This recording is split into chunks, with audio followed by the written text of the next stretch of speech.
Film kartun telah menjadi bagian tak terpisahkan dari hidup kita. Sejak kecil, kita tumbuh bersama dengan berbagai karakter ikonik yang mewarnai layar kaca, menghadirkan tawa, inspirasi, dan bahkan pelajaran hidup yang mendalam. Tapi pernahkah kalian bertanya-tanya, dari mana para pencipta karakter ini mendapatkan ide mereka? Ternyata banyak dari karakter kartun favorit kita tidak sepenuhnya hasil imajinasi, melainkan terinspirasi oleh hewan-hewan nyata yang ada di dunia ini. Hewan-hewan ini memiliki keunikan, kecerdikan, dan kepribadian khas yang kemudian diadaptasi menjadi karakter penuh warna. Dalam video kali ini, kita akan membahas tentang 5 hewan yang menjadi inspirasi di balik tokoh-tokoh kartun terkenal. Siapa saja mereka? Apakah salah satunya adalah favorit kalian? Atau mungkin ada fakta yang mengejutkan yang belum kalian sadari? Oleh karena itu, bersiaplah untuk bernostalgia, terkejut, dan tentu saja semakin kagum dengan keajaiban dunia hewan yang menginspirasi dunia. Dari 5 hewan-hewan hebat yang menghidupkan karakter-karakter kartun favorit kita.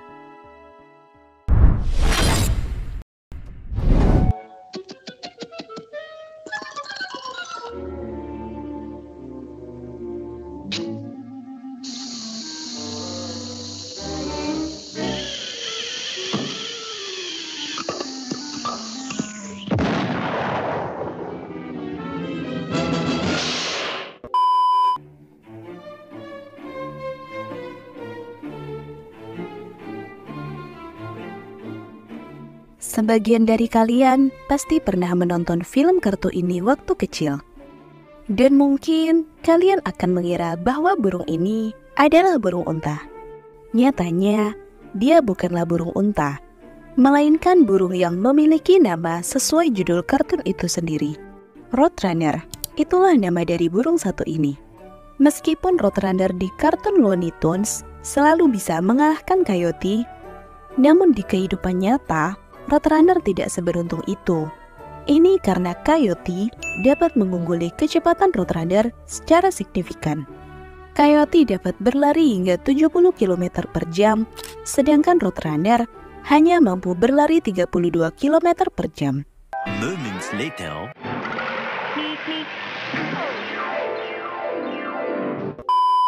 Ketika kalian bertemu Roadrunner, mungkin sekilas terlihat seperti ayam kurus. Namun sebenarnya, mereka bukanlah ayam, melainkan burung. Roadrunner memiliki nama genus Geococcix, yang jika diterjemahkan dari bahasa Latin, memiliki arti earth cuckoo atau burung kukuk tanah. Burung ini memiliki 2 spesies, yakni Roadrunner yang lebih besar, dengan nama Latin Geococcix californianus, yang tersebar dari Amerika Serikat bagian barat daya hingga Meksiko.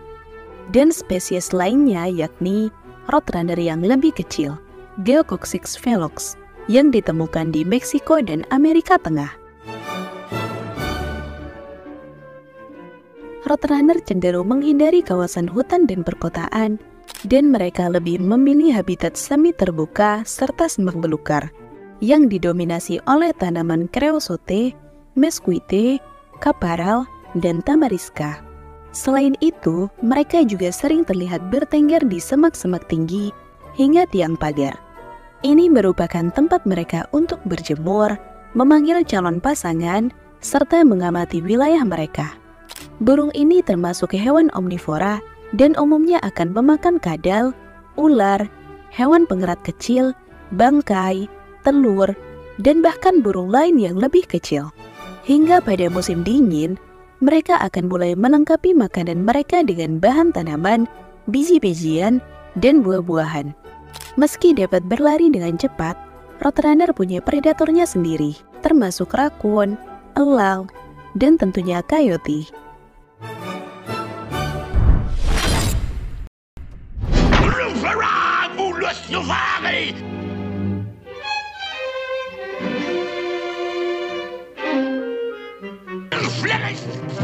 Lunchtime, quiet! May I take your order, sir? We have a very fine selection today. all prepared under my personal supervision. Oh no!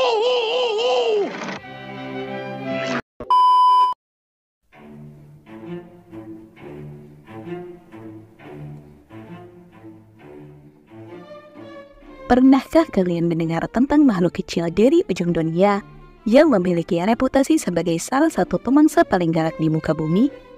Dan bahkan, mereka memiliki nama Devil atau dalam bahasa Indonesia berarti iblis.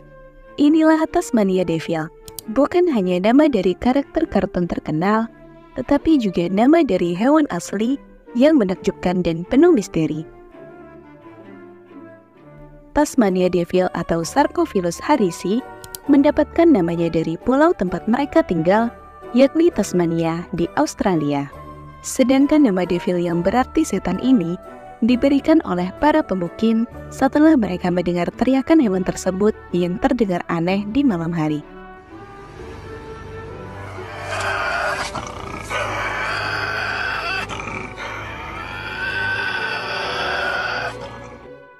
Tasmania Devil adalah seekor binatang marsupialia karnivora yang kini hanya terdapat di negara bagian pulau Tasmania di Australia. Dan untuk saat ini, mereka menjadi marsupialia karnivora terbesar di dunia. Tasmania Devil ditemukan di seluruh habitat di pulau Tasmania, termasuk pinggiran perkotaan dan tersebar di seluruh daratan Tasmania. Mereka juga dapat ditemukan di Pulau Robbins, yakni daratan yang terhubung dengan Tasmania saat air laut surut. Habitat mereka meliputi hutan eukaliptus, hutan, semak belukar pesisir, dan daerah pertanian. Tasmania Devil hanya mengonsumsi daging, termasuk burung, ular, dan mamalia lainnya yang seukuran, misalnya bayi kanguru. Tak hanya itu, nyatanya mereka juga diketahui memakan bangkai. Dan dalam praktiknya, mereka oportunistik dan lebih sering memakan bangkai daripada berburu mangsa hidup. Rata-rata, Tasmanian Devil akan memakan sekitar 15% dari berat tubuhnya setiap hari. Meskipun begitu, faktanya mereka dapat makan hingga 40% dari berat tubuhnya hanya dalam waktu 30 menit jika ada kesempatan. Mereka memanfaatkan rahangnya yang besar untuk mengunyah dengan lahap serta menelan tulang dan seluruh bagian tubuh mangsanya. Induk Tasmanian Devil biasanya akan melahirkan 20 hingga 30 bayi yang sangat kecil setelah masa kehamilan sekitar 3 minggu. Bayi-bayi tak berbulu seukuran kismis ini harus berlomba merangkak naik ke bulu induknya dan masuk ke kantungnya. Ini karena induknya hanya memiliki 4 puting susu, jadi hanya segelintir bayi yang akan dapat bertahan hidup. Bayi ini akan keluar dari kantung sang induk setelah sekitar 4 bulan, dan umumnya akan disapi pada bulan ke-6, lalu mulai hidup sendiri pada bulan ke-8.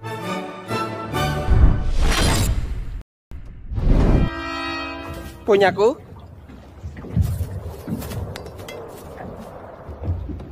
Oke, jangan bergerak dengan tiba-tiba.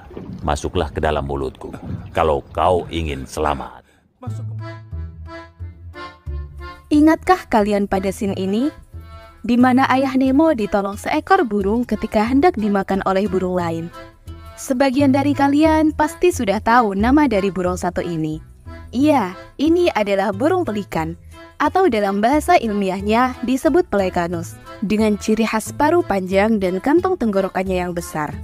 Burung ini merupakan salah satu burung air besar yang masuk dalam famili Pelecanidae.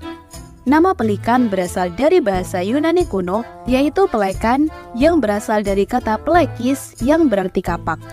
Pada zaman klasik, kata ini digunakan untuk merujuk pada burung pelikan dan burung pelatuk. Burung pelikan masuk pada genus Pelecanus yang pertama kali dideskripsikan secara resmi oleh Carl Linnaeus dalam karyanya yang terkenal, Systema Naturae, pada edisi ke-10 tahun 1758. Pelikan dapat ditemukan di seluruh benua kecuali Antartika. Namun, mereka juga dikenal sebagai burung yang melakukan migrasi. Alasannya adalah karena burung pelikan lebih menyukai suhu yang cenderung hangat. Migrasi ini juga berfungsi mengatasi keterbatasan pasokan makanan di habitat asal mereka. Sedangkan di Indonesia, burung pelikan dapat ditemukan di berbagai wilayah, seperti Pulau Jawa, Nusa Tenggara, Sulawesi, Maluku, hingga Papua. Spesies ini dikategorikan sebagai native non-breeding di wilayah Indonesia. Di negara-negara lain, umumnya burung pelikan tersebar luas di daerah pesisir. Pelikan adalah burung yang suka berteman. Mereka berkelana dalam kelompok, berburu secara kooperatif, dan berkembang biak secara kolonial. Dan untuk makanan utama mereka adalah ikan. Namun terkadang mereka juga memakan amfibi, kura-kura, krustasea, serangga, hingga burung dan mamalia kecil.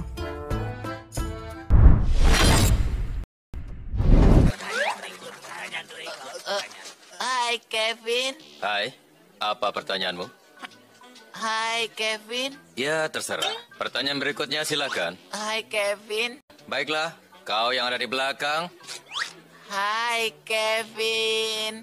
Apakah ada yang bersungguh-sungguh di sini? Hai Kevin, aku adalah penggemar beratmu. Kau terlalu baik. Penjaga!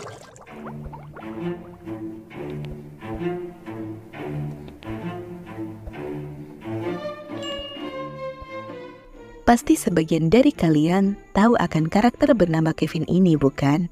Salah satu karakter di dalam serial SpongeBob yang dikenal sebagai ketua klub pemburu ubur-ubur. Namun, tahukah kalian jika si Kevin ini nyatanya adalah makhluk yang benar-benar ada di dunia nyata? Iya, dia memang hidup di laut kita sekarang ini.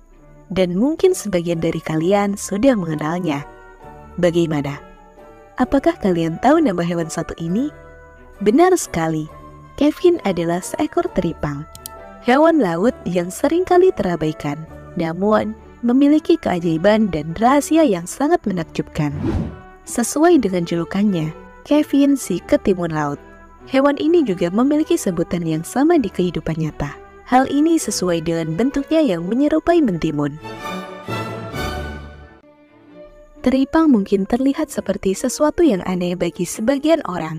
Dengan tubuh silinder yang berbenjol-benjol, membuat banyak orang geli ketika melihatnya.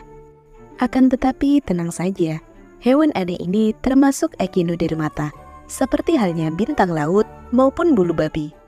Teripang diketahui merupakan hewan pemakan bangkai yang berada di zona bentik atau dasar laut. Mereka juga memakan hal lain, mulai dari alga, invertebrata air, plankton, serta partikel limbah. Inilah alasan mengapa teripang disebut pemulung laut. Cara makan mereka pun cukup unik dan umum dikenal dengan sebutan detritus, yakni mereka akan makan dengan cara menyapu pasir ke dalam mulut. Tak hanya cara makannya, teripang juga memiliki cara reproduksi yang unik. Ini karena teripang dapat bereproduksi secara seksual maupun aseksual. Akan tetapi, reproduksi seksual lebih umum terjadi, namun prosesnya tidak terlalu intim. Teripang betina akan melepaskan telur ke dalam air, sementara teripang jantan di dekatnya akan melepaskan sperma. Ini mengakibatkan pembuahan terjadi saat telur dan sperma bertemu di luar tubuh sang induk. Namun cara ini terkesan tidak efisien. Ini karena harus ada banyak individu dalam populasi teripang agar metode reproduksi ini berhasil. Meskipun begitu, teripang dapat hidup selama 5 hingga 10 tahun. Ini termasuk cukup lama jika melihat cara mereka hidup yang bergerak lambat dan sering hidup di perairan dangkal, membuat mereka mudah ditangkap. Hal ini membuat teripang beresiko mengalami penangkapan berlebihan dan lebih dari 70 spesies telah dieksploitasi untuk mendapatkan keuntungan. Ini dibuktikan dengan meningkatnya jumlah negara pengekspor teripang yang meningkat dari 35 menjadi sekitar 83 negara dalam kurun waktu 1996 hingga 2011. In all sorcerer history, there's never been anyone who's managed to subjugate this one with this treasure. I summon Maharaga.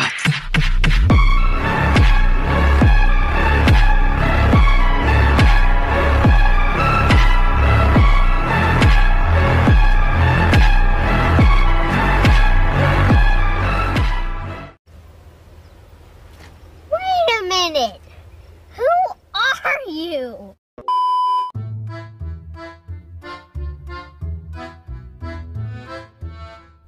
Beberapa waktu yang lalu, di salah satu video TikTok Alam Pengetahuan, banyak sekali yang berkomentar seperti ini.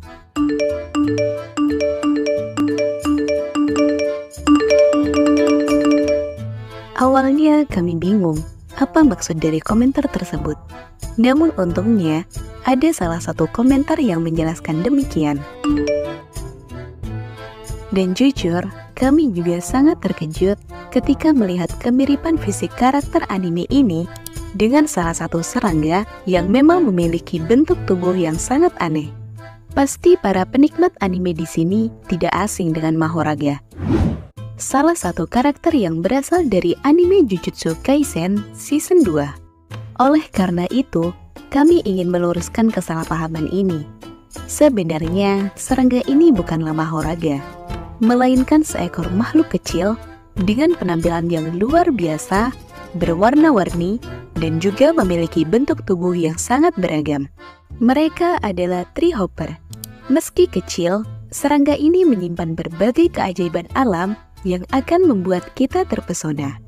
Tree hopper memiliki penampilan yang sangat mencolok dan menarik, dengan lebih dari 3.400 spesies yang tersebar di lebih dari 400 genera. Namun, mungkin ada sekitar 10.000 spesies lainnya yang masih belum dikenali. Tree hopper atau lebih tepatnya warang pohon adalah anggota keluarga Membracidae yang merupakan sebuah kelompok serangga yang berhubungan dengan cicada serta leafhopper. Macam dari spesies tree hopper yang banyak juga membuat mereka memiliki menu makanan yang beragam.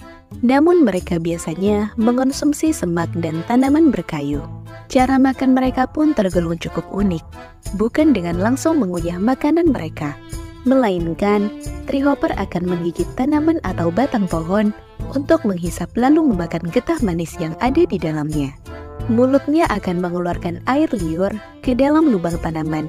Ini dilakukan agar lubang tetap terbuka, dan terkadang mereka bisa menempel pada getah tanaman dalam waktu yang cukup lama. Saat seekor tree hopper sedang makan, mereka akan menghasilkan madu pekat atau biasa disebut honeydew. Hal ini tentu akan menarik perhatian dari serangga lain. Karena ada beberapa spesies tree hopper yang mampu mengatasi masalah ini dengan sangat cerdas, di mana mereka akan mengembangkan simbiosis mutualisme dengan semut. Hal ini dilakukan agar para semut melindunginya dari pemangsa. Namun sebagai imbalan, para semut akan mendapatkan honeydew dari tree hopper. Tak hanya cara makannya yang unik, cara mereka berkembang biak nyatanya juga cukup menarik. Tidak sama seperti kebanyakan serangga yang meninggalkan telurnya. Tree hopper akan tetap waspada, menjaga anaknya hingga mereka tumbuh besar dan bisa hidup mandiri. Ketika musim kawin, betina dari beberapa spesies akan duduk di atas telur mereka untuk melindunginya dari predator dan parasit. Dalam kondisi ini pun, mereka dapat mengepakkan sayapnya ke arah pengganggu untuk mengusirnya. Sementara itu, betina dari beberapa spesies lainnya lebih suka berkelompok untuk bekerja sama melindungi telur mereka.